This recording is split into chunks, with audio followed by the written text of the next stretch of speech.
Bow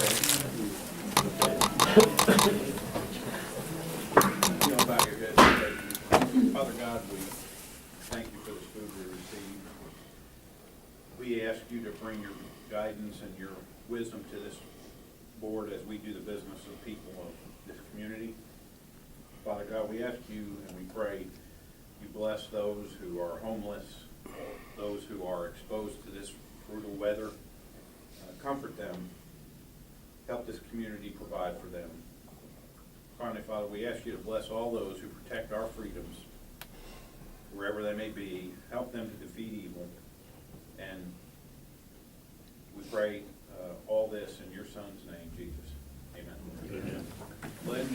Allegiance to the flag of the United States of America and to the republic for which it stands, one nation, under God, indivisible, with liberty and justice for all.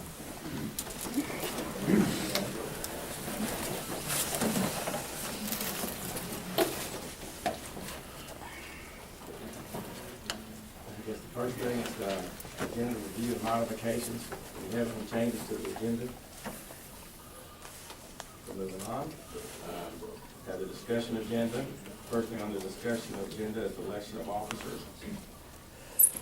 I'll make a motion to maintain current staff of officers.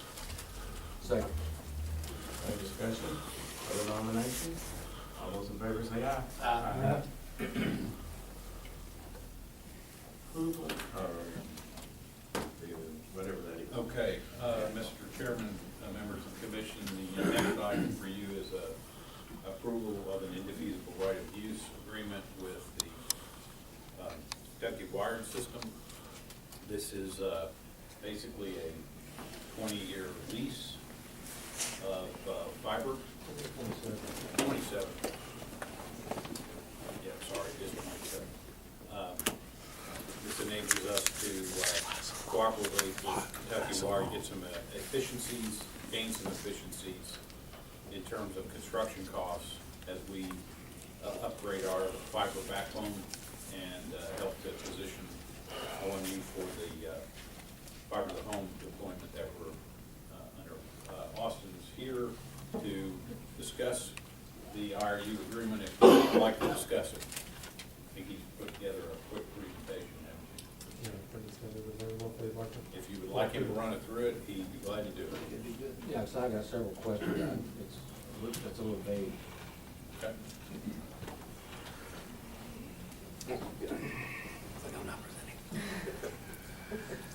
I think most of you have already heard or read some articles about Kentucky Wired and what it is, but just a brief overview of it. Kentucky Wired, it's a statewide open access fiber network which will deliver robust, reliable, and affordable internet to communities. A lot of it was driven by the need to try to offset some of the loss of coal jobs in eastern Kentucky.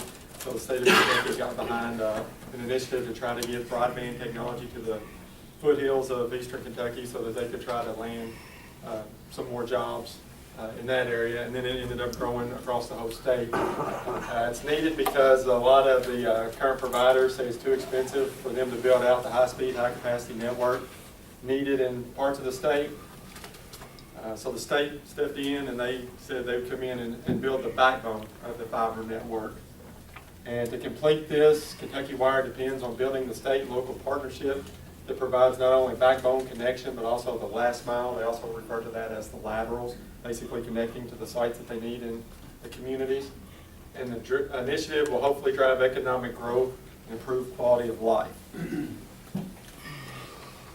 So here from KCNA or Kentucky Wire's website, they have a map, and it shows that their path through the state of Kentucky will ultimately hit every utility in the state. So in one way or another, in one form or another, they're going to be partnering with essentially every utility in the state of Kentucky. Kentucky Wire first contacted OMU in September of 2015 for a pole attachment agreement. In April of 2016, they came in and provided the original route. The original route that they provided us was solely on the distribution route, and it kind of jumped back and forth between OMU and Kennergy's territory. And we had a lot of issues with the proposal that they originally came to us with. So we rejected that proposal because of the conflict, mainly with some of the issues we'd seen with the fiber to the home initiative. We're already touching roughly 80% of the poles that the fiber to the home initiative is attached to. That's not necessarily changing them out, but that is we're either upsizing them or we're having to move some of the other entities, whether moving our own secondary up or moving, or asking Time Warner or AT&T to move their stuff down if there's room. So we responded to them with a different proposal, and our proposal was along our transmission route. They originally balked at that idea. They talked about the cost of changing out transmission poles and how in KU's territory they didn't want them on their transmission pole. But we felt that was a better opportunity for OMU. Very little communication occurred from August 2016 until April 2017. And in April 2017, Kentucky Wire accepted our proposed route, and we started working on terms of the agreement and had several different discussions over the next few months. The biggest concerns when they approached us was our OMU Telecom. We currently serve most of the facilities. I think we serve all but 3 of the facilities that they have on there. When they came in under their current proposal, we were going to lose serving any of those. So the fiber that we had serving those customers, they were going to pull in their own fiber that they needed to those facilities, and we would lose the ability to serve those customers. And then OMU's fiber to the home backbone needs to run along the transmission route as well. And several of the poles in that route have already been identified as being near loading capacity. So before we hung our own fiber on it, we were already going to have to change out these transmission poles. So that was one of the reasons we tried to direct them to our transmission route, was to be able to get a cost sharing. So it wouldn't cost us so much on our own initiative. The benefits of the agreement, like I said, we're going to cost share. It ended up being 49 transmission poles that we're going to end up changing out. Now, back in 2011, when we first built Sub-O, the sub that serves the hospital, we started a transmission initiative at that time of changing out all the poles from the power plant to Sub-O with steel transmission poles, and then we continued that in 2013, going from Sub-O to Highway 54. And we have an initiative to continue to develop that all the way across our territory to change out all of our wood poles to steel. So this helps us to accelerate that plan. Currently, we budget about 20 transmission poles a year. This allows us to accelerate, try to get 49 of them done in this year. It allows us to maintain service to all of our currently served facilities. It provides us the economy of scales, because like I said, we're going to be putting our own fiber to the home backbone on that same path. So while we're having their contractor come in and pull their fiber, we're just going to have them pull our fiber in as well. And it also allows us a future wholesale bandwidth path. It's something that Chris Pointer decided to not take advantage with at this time. He didn't feel that it was reasonable or feasible at this time, so we'll put that on hold, but it does give us an opportunity to jump on to the Kentucky wired system and get a future broadband path. Here's kind of an overview of the layout. We're basically going to be connecting to their backbone right there in front of the plant, following our transmission route. That's the path that you see in green. It'll go around our host system, and they'll pick it back up over at Sub-M, which is the the substation that you see there from the Audubon. The purple is the existing fiber that we already have in place to serve those facilities. So we only have 2 places that we got to get. One is in downtown, and we're just a half a block away. We've got to extend, and then they've got the new location out on Fairview that they've got to get some fiber to. So that's the only 2 places that we're going to really be needing to install in fiber. In terms of the agreement, the Kentucky Wired Initiative in its original terms ends September 3rd, 2045. We've currently got all the engineering complete at a make-ready cost of just over $1.1 million. That leads to $550,750 being reimbursed by Kentucky Wire. The way we've structured the agreement, that's 30 days after the execution of the agreement. That ultimately leaves OMU responsible for the other $550,000. Now, from that $550,000, this commission approved the rate increase. I think it was back in October for the pole attachments. They are being assessed that new rate for the pole attachment. That came up to the $188,640 that we'll get as soon as the fiber installation contractor is procured. So we'll take that off of that $550 as well. So ultimately, OMU is responsible for about $350,000 of that we do have budgeted in the current FY18 budget. Kentucky Wire will actually pay the cost of the backbone installation contractor. Budgetary estimates that we have, just under $160,000. The way the agreement is written is if the procurement comes in more than they pay that, they only pay the actual cost of that installation. They are providing all the material, including approximately 70,000 feet of the 288 count fiber, because when they structured this agreement with the entity that's providing it to the Commonwealth, they procured all the fiber up front. So they've already got this fiber sitting in a warehouse, and they're just going to provide it to OMU. And then they're going to pay OMU a one-time upfront, just under $1 million, covers the dark fiber for the duration of the agreement. And that allows us to continue to get some value to the fiber that we already have in place to serve these existing customers. Just to be clear, that dark fiber is the laterals that are referred to in the contract. So we currently provide dark fiber to schools and public buildings. We'll continue to provide that under this agreement. They're just paying for that service up front. We've set aside a $100,000 contingency cost. That's mainly to handle, there is one area going out Old Hartford Road, Forest Lane, and then back over to Beach Road, where we've got to get out to the Owensboro Community College. We don't know what any costs associated with Make Ready for Kinergy might be, so we threw in a $100,000 contingency, up to a $100,000 contingency that they would be responsible for. OMU will provide all the maintenance on the laterals because it essentially is our fiber, and most of the laterals are existing. Kentucky Wired already had an existing maintenance agreement with a third-party provider to handle the maintenance for the backbone for the rest of the state. So they said that because they already have that stranded cost that they needed to maintain the backbone. None of our information, none of our bandwidth is going to be running across the Kentucky Wired fiber, so I don't see this as being any issue for OMU as far as any NERC SIP requirements or any interference from their operation versus ours. And then if the agreement is not extended at the end of the term, OMU maintains ownership of all the fiber facilities, and we have the right to do as we please with it after that. Kind of a quick look at the project schedule. If the agreement gets executed, we have to meet with their engineering group by January 31st to lay out the final design, make sure that there are no conflicts that have been identified since we first talked about the draft terms. Pending the approval of the commission, we need to get the transmission poles placed on order by tomorrow with a scheduled final delivery date of April 27th. The manufacturer has said that they can stagger in the poles in various times so we can go ahead and get started if we move forward with this project. Make ready construction, make ready being the setting of all the transmission poles and doing any other adjustments on any poles that needed, will cover April 2nd through June 30th.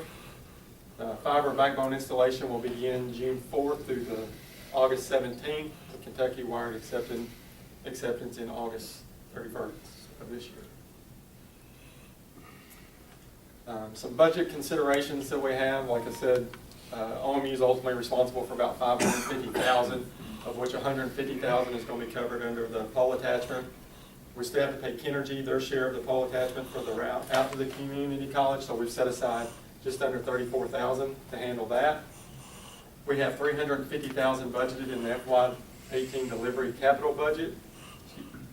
And so of the $350,000, $200,000 is expected to be spent FY18. That's just going by the schedule that you've seen on the previous slide. So we'll roll over the remaining $150,000, and then we're about $50,000 short in our budget, so we'll request that in our FY19 budget. For telecom, Chris is going to need to budget about $450,000 in the FY19, and basically that's to put the fiber to the home backbone. Currently, the way we're doing the fiber to the home is as we advance into an area, we're just putting in the backbone needed that's associated with that area. Since the Kentucky Wire contractor will be extending it from one end of our service area to the other, we'll go ahead and put the backbone into the fiber to the home using some of the funds that are being paid for up front for the dark fiber. The poles that you, the transmission poles, So there's not a problem with the poles, it's just a congestion issue? Adding the fibers creates a congestion, you don't have room on the poles?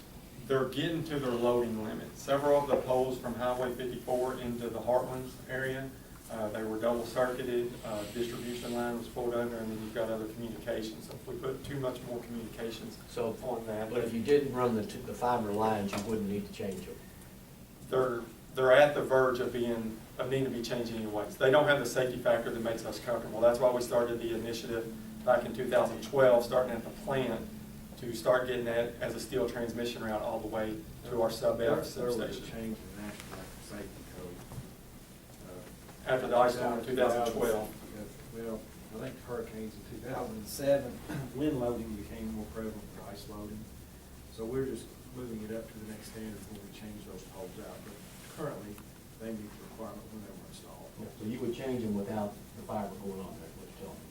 Yes. We have plans. We have a plan to change out about 20 a year, and this allows us to accelerate it and get it done in one initiative. Okay, so you're gonna run parallel fibers, they're providing theirs, you're gonna put their backbone in, and then you're gonna run yours, and then we're installing the laterals.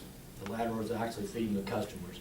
So what are they paying the $960 for? What are they getting out of this? Are they gonna compete for our customers? No, that's so they can continue to serve. Basically, Who are they serving?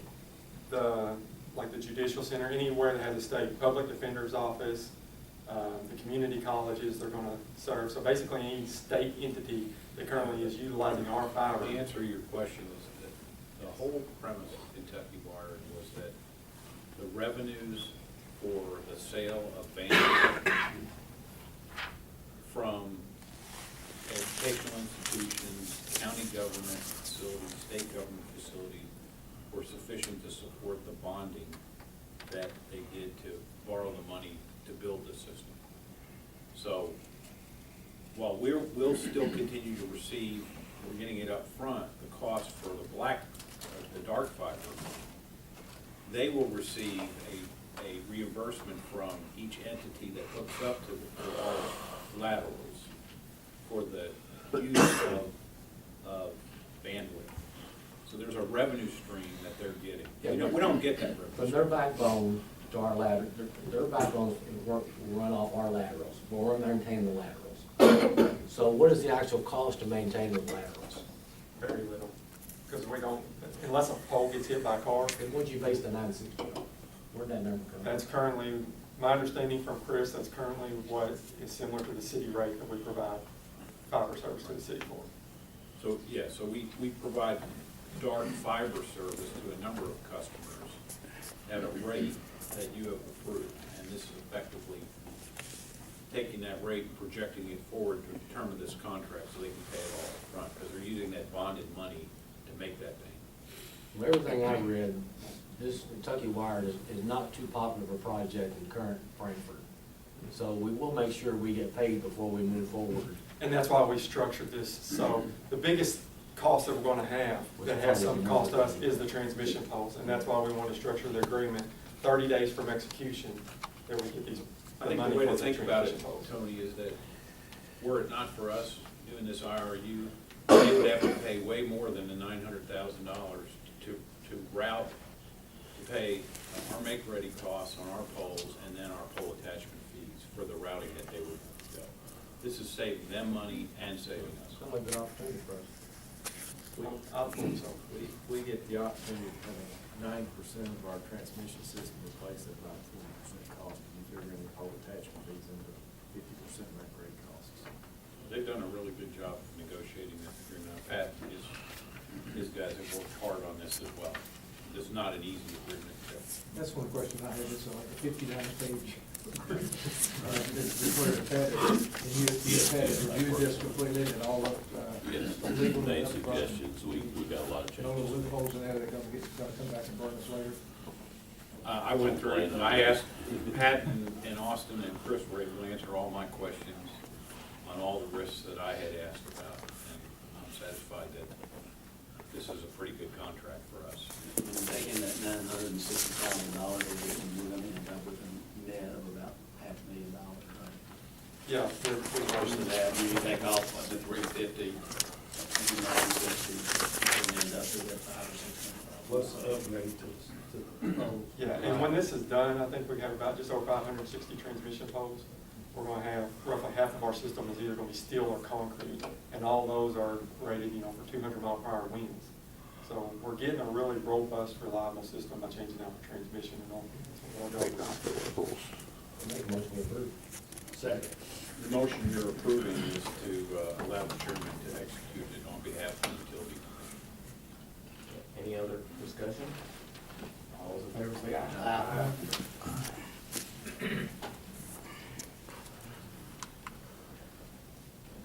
All right, the next item, Mr. Chairman, is the, as you're aware, the pension pressures on OMU are significant. And we provided you with a memo that details the costs that OMU will incur as a result of the increase in the actuarial required contribution, or ARC. That increase that we will see for the next fiscal year will be $1.76 million. That's beyond our control. It is something we must pay. We do not currently have that in our rate base. And the question before this commission is, how would you like us to proceed with trying to recover those costs?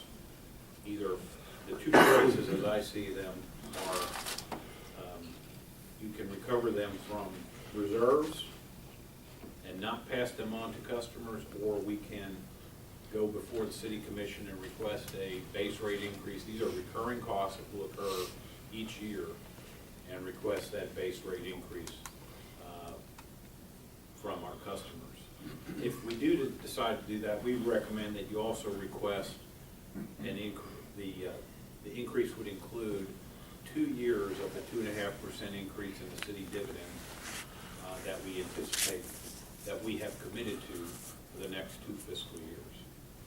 So that's really, Mr. Chairman, a discussion item for the board, how you, from a policy perspective, would like to approach this issue. So currently, the reserves are adequate to absorb this. Yes, recognizing that any money you pull out of reserve is money that is not available then for unseen wholesale losses as a result of our position in the wholesale market, and could potentially require you to raise the DCA rate. Our reserves currently, as they stand, are used for a number of things, but that's the most important of the uses that we have, that we use reserves for, is to mitigate that impact of the wholesale market on our rate base. But the ECA looks pretty good right now. We haven't used any reserves this Right. year so far. Now, let me ask a question on the COLA that's in here. I looked up and they said that 2018, we're using the Social Security's COLA is 2% for this coming year. Why do we have 3%? That's just an estimate, the Yeah. probably worst case Yeah. scenario. You all approve whatever that is, so it's up to you to decide how much, if any, COLA that you want to receive, just for purposes of illustration here. We use I didn't know if 3%. that was something that we have in our budget from what. No. Okay. Also, the pension reform plan may affect these numbers somewhat. It won't affect the What you ARC. said. It will not affect the ARC. The ARC is a required payment under current state law, and so we are required to make that payment. If there is pension reform,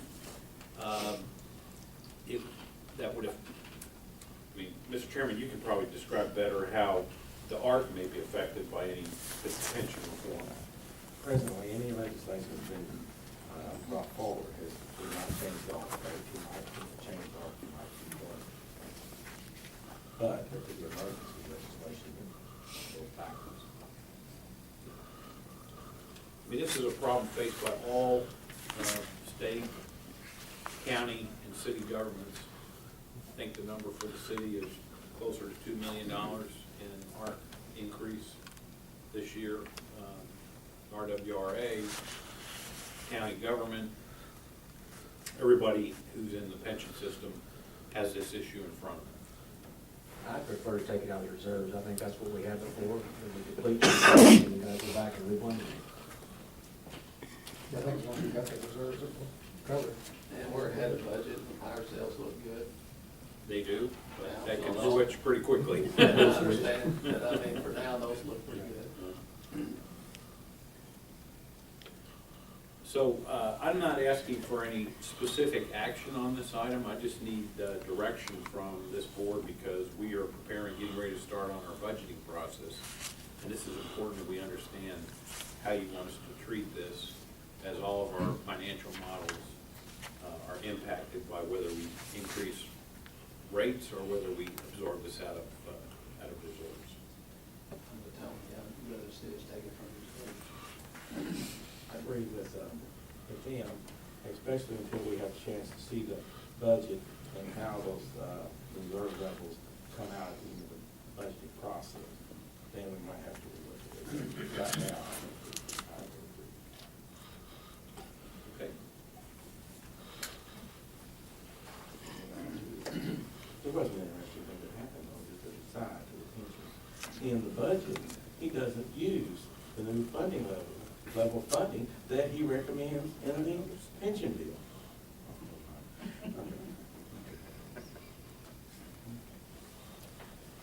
The next item, Mr. Chairman, is the culmination of the strategic plan revisions that are required under your governance policies. Joe is here. There's Joe. He's our team leader on this. He is here to answer any questions and to run through it real quickly on the changes, if you'd like him to do that. Okay, Joe. Well, I don't have a formal PowerPoint presentation for you, but with the strategic plan as discussed at the retreat, there have not been any significant changes to the overall mission and vision statements for OMU. There were only minor changes to the plan in general, and those changes, as I referred to in the memo, are related to renaming one of our core values from customer focus to customer experience. That was done just to kind of adopt a more contemporary language and encompass some of the approaches that we're taking as we move into the future.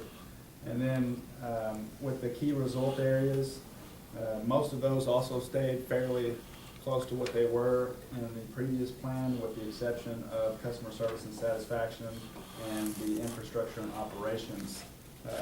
Both of those areas had a few of the objectives reworded, and I could go through those as well, but they are provided to you in the strategic plan document.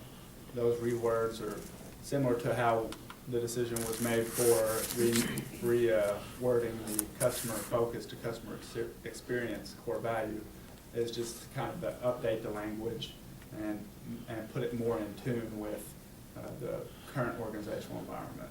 So, Joe, we had a lengthy discussion about the employee surveys, and there was a lot of discussion on, it makes a big difference in what question you ask and how you ask that question. I noticed you're moving forward with that Coleman research. Mhm. Can we see those questions before they go out? yes, we are working on the survey right now. We had a first draft, and we provided some feedback based on team response to that first draft.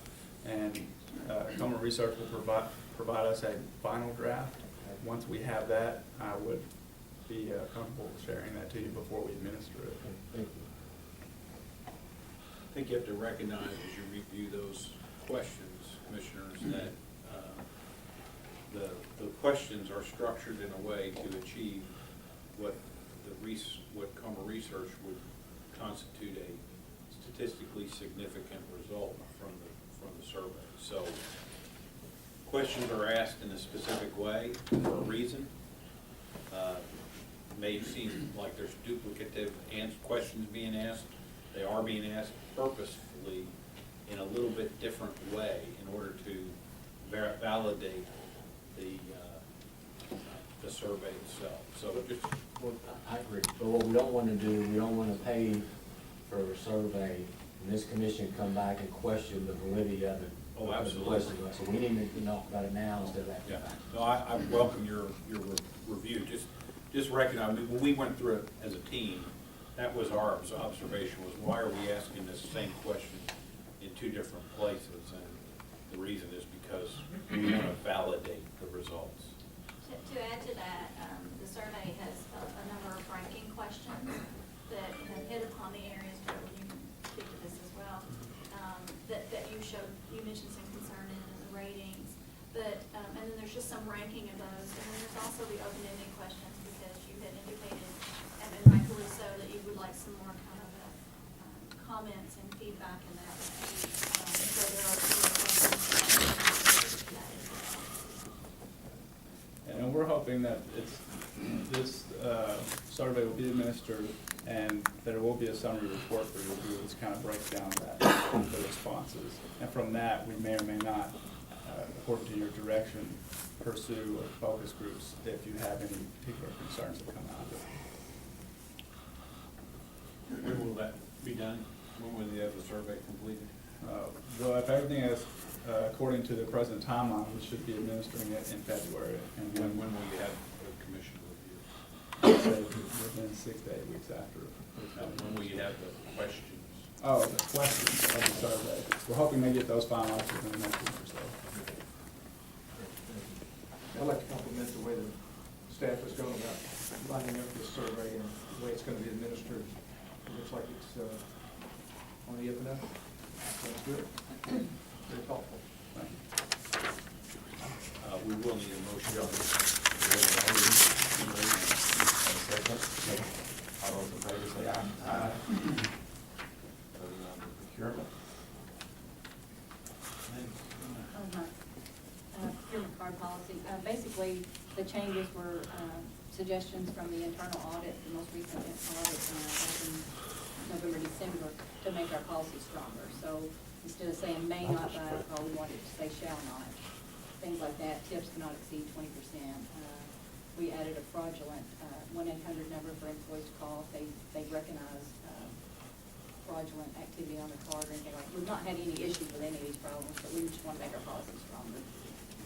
Looks like the number of years since the policy was. Actually, it was revised in 2014. Oh, okay. November of 2014, we changed them. It was basically then with like title changes and formatting. Does this change the bank that's used? We're still with Bank it, mentioned. There was a bank mentioned, is that still the same? We're still with the same thing, and we bid those services out. Okay. Move for approval of the procurement card policy. A second? Second. Any other discussion? All those in favor say aye. Aye.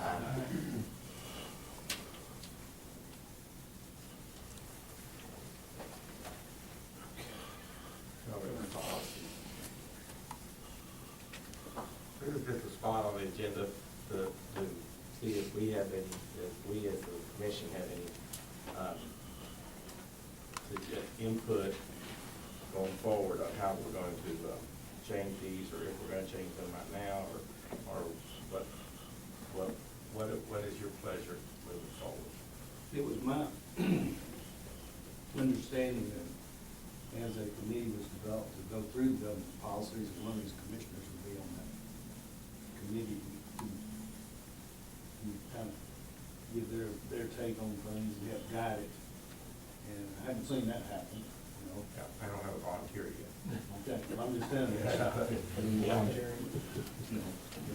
I think our objective here today, you know, again, it's up to you what you want to do, but regardless of who volunteers gets appointed to this, to work with the committee, is, you know, we need to understand as a staff what it is you're after. Generally, some guiding principles on what you would like to see as we try to redevelop these governance policies. And, you know, for us to sit on this side of the table and provide you with options, we can do that, but it would be just with no knowledge that we'd be providing options to. Terry, I don't disagree. It's kind of like buying a herd dress, knowing what size it is. Right. You know, it's just such as bound and wrong, whatever it is. Yeah, so I was just hoping that you guys could just generally provide some guidance to us, and I would just also remind the commission that while individual commissioners preferences here are important. The commission has to act with consensus in its direction of staff, so that we can meet what the board as a whole wants to accomplish, not what individuals want. Well, I think our consensus is that what we currently have is kind of over the top and cumbersome. You know, Chris had sent out that when we did this project, a couple of templates. I actually liked both of those. It was like, I think one of them was like 15 areas that were reviewing the board. They were somewhat broad, but somewhat defined at the same time. I liked that and simplified it. I think it covered all the areas. And then there was a second template that actually looked at delegation of authority, that kind of addressed a little deeper in some of the more important issues. That's the area I'm looking for. I think most of the boards I've served on, it's done that simply, and I think it works. I think what we have, I don't care for it all. Well, that was the consultant, reports, I mean, we could adopt those and be done with it. Well, I mean, I don't think we're ready to go that. Well, I mean, there were some areas in there I didn't agree with, I'm but the that team leader, structure. I don't know where to go here. It was from that here. basic structure what I liked. For some of the line items, I didn't care for. So we do want to have a commissioner or two on the committee and go from there? I think that would be appropriate. However, at this time, and as I informed Terry, we got a couple of big items on our plate right now. If we continue with what we had right now, making minor changes in it till we get down and get some of this off our back, where we can address this like we should. I mean, I don't think that staff time at this point, we're trying to solve the power problem and the water problem. I mean, I'd say much effort as possible. I'll be focused on those goals. Well, then, to that point, weren't you a board member or commission member at that time? when I those was were on adopted? that side and worked on the Was it policy. valuable to you to I have a like it. commission member on the committee that, or not? I mean, On that side of the board and this side of the table, I like them You also like because the county. I like detail. But, I mean, you only go through 3 or 4 or 5 a month, but it keeps, it makes you mindful of all the policies. The KRS says it pulls everything together in one spot. Now, there might be 1 or 2 policies you don't like that we can get rid of, but for the detail of a new commissioner coming on, it spells everything out that you need to know without having to go to 4 different places to find out, you know. Well, I thought Just me. GSG, this my 2 cents worth, did a good job of evaluating our governance policies, evaluating the commissioners, evaluating the whole thing, and wrote up a very nice, concise report that, you know, the first question they said, should we decide to go ahead with policy governance or go another route? So I think we ought to stay with policy governance, but I think the committee needs to look at all of those and simplify them as much as they can. And she offered some very nice suggestions on some of the things that, there were some questions that she had as an outsider. Why do you say this when you don't have that? You say, well, you got these in there, but you don't have them there. And those are the kinds of things the committee could look at in a very structured way and come back with some ways to simplify. And I think the commission, I mean, as a commissioner, certainly to think that would be the way to do it. But there's not any major rush to do this right now. I agree that we got some big items on the plate, but your all's time is valuable. I mean, our time, but I would like to see at least 1 commissioner on that committee. But that's just my 2 cents worth. But I think it's worth staying with the policy governance, but look at them in a very, you know, organized way. And I think you agree. I think to be on that committee, since you were on it before, is extremely valuable, and we certainly appreciate, I at least appreciate your time to do that, on top of everything else you do. That's my 2 cents. What is that, how do you, just give us some idea of, you know, there's so many statutory things that are required of this commission that other boards aren't required to do, like you're the hiring authority, right? As an example. How many of the things that are in the statute do you want in the policies? Or do you want us to just say, you know, the policy requires you to comply with the statutory obligations that you have? Because a lot of the stuff that we have in the policies today are driven by the statutes and the authority that's required of the board as opposed to staff. And I think, Pat, you worked on the original ones as well. I think there was a big focus. I was not involved in the development of these, but there was a pretty big focus on making sure that we identified the specific statutory requirements that the board is supposed to is required to do. Yes, many statutes are referenced, the statutes trump any policy that you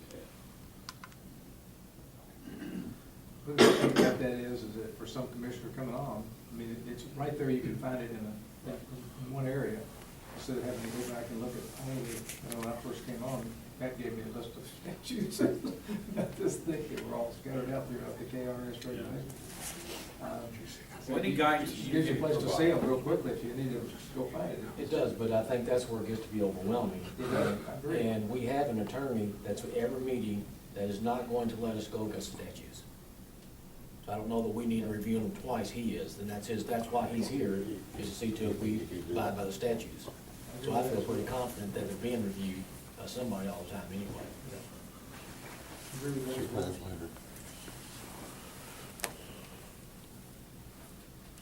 I'd like to see Tom look at You are. Second. Your apologies. He's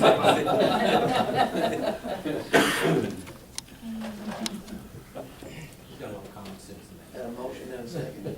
So when do we come back? I'm waiting to see if the doctor agrees to be nominated for this thing.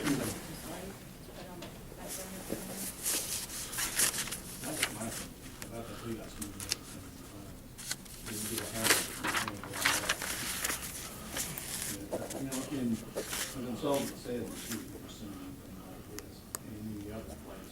She's been doing it 26 years.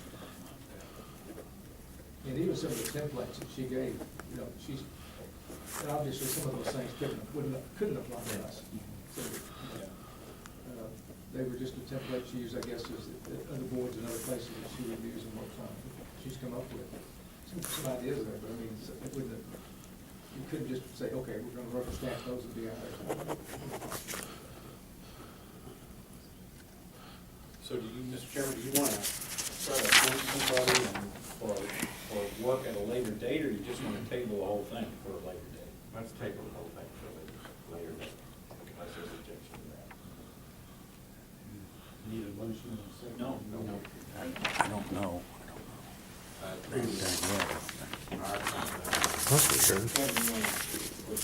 Sure.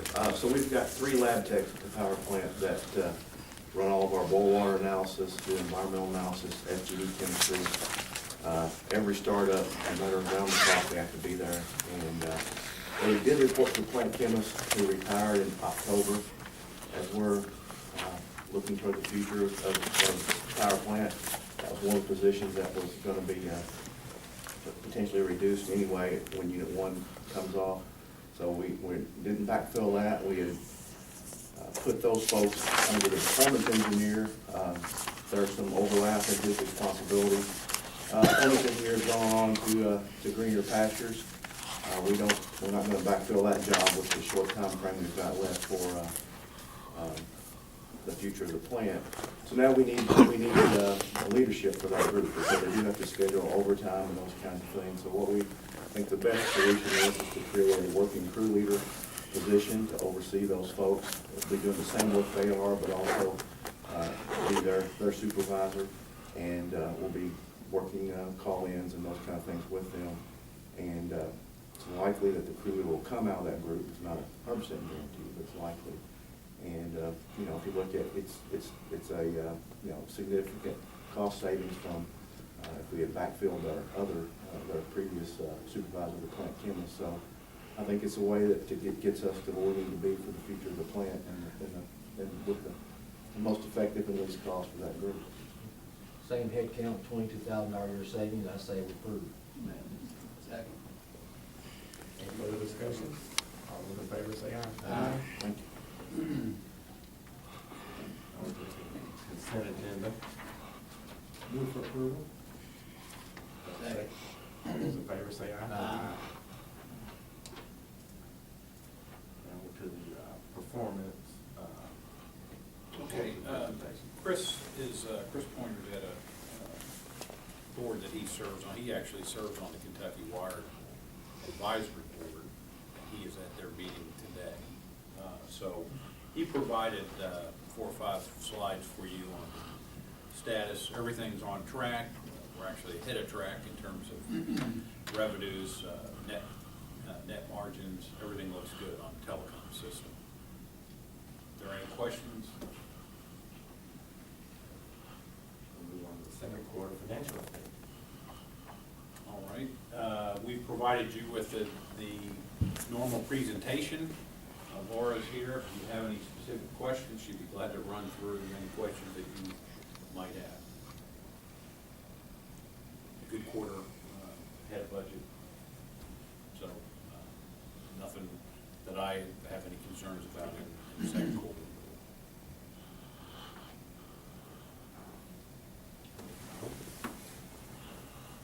Okay, general manager's report. So while we talk about temperatures, we sit with what's 9 degrees this morning, but in December for the month was actually 4 degrees above the 5-year average, because the beginning of December was quite warm, if you remember. I think I played golf in December a couple times, so it was very warm. The last week was very cold, and then we did set a peak for the month of 108 megawatts, 8.65. Our budget was 106, so that's a good metric there. December sales, wholesale sales were down 26%. We did have Unit 1 in standby for 15 days of the month.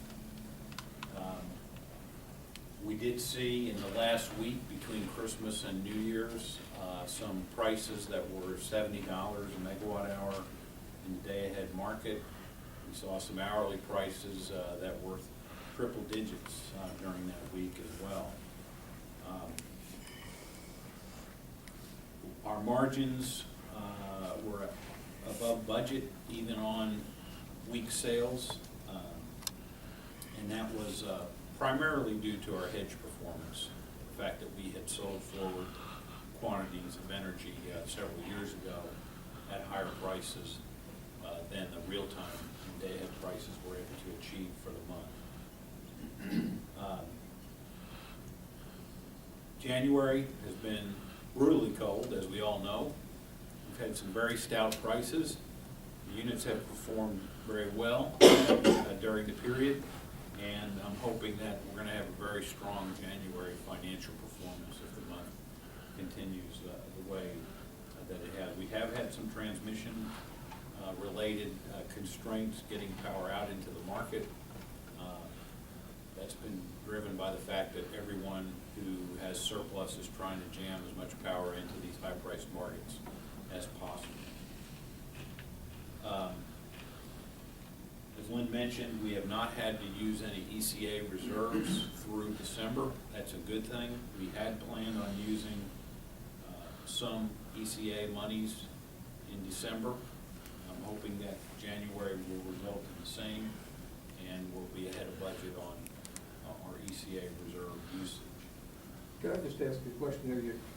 On what you wrote, paragraph 2, it said wholesale sales were 26 below budget, and then paragraph 3 said strong financial performance by the wholesale unit. So I was a little bit. Yeah. So when we say sales, November and December, or because like in November we lost 11 million, or 10 million, and in December we lost 11.3 million. So how's that strong financial? We didn't lose as much as we thought. we didn't lose as much as we thought. Okay, I just wanted that to be clear. Yeah, Okay. certainly, it's all negative, Yeah. but it's less. When we talk about sales, we're talking about volume, megawatt hours. We talk about financial performance, we're Including talking hedging about, and all that too. then we're talking about gross margin, which Okay. includes the hedging. Okay. Thank you. Item 4, just I would like to talk a little bit about the paradigm shift as we've seen in these markets. We did see the largest historical draw from gas reserves or gas in the ground during that week, first week of January, 330 BCF versus a previous high of 288. That's a big increase. Most of that increase would be attributed to electric generation as opposed to space heating. So as more gas generation is going in the future, they're gonna have to create more storage. It's a good question. It's some point they will, but there's plenty of storage now to handle these types of draws. Gas storage is generally done in salt domes. There are only certain regions of the country where large salt domes are present. Interesting process. You drill a hole in the ground, you pump water in, you salt, you basically melt the salt in the water or pull the water out, and you keep doing that until you get the cavity the size you want. And then it self-seals, and that's where you put the gas. So places like under Detroit, Michigan, there's a huge salt dome under it. In Texas, there's a lot of salt domes. Here, Ben Hawes. I don't know about Ben Hawes, but we have gas storage up near, up in Hancock County. Those are limestone formations, not salt domes. They're not as efficient as salt domes. There were places where some gas was found originally. Right, and they just fill it back up. Fill it back up. Yeah. Everybody that lives on top of those gas storage fields gets free gas. They have to quarantine it there.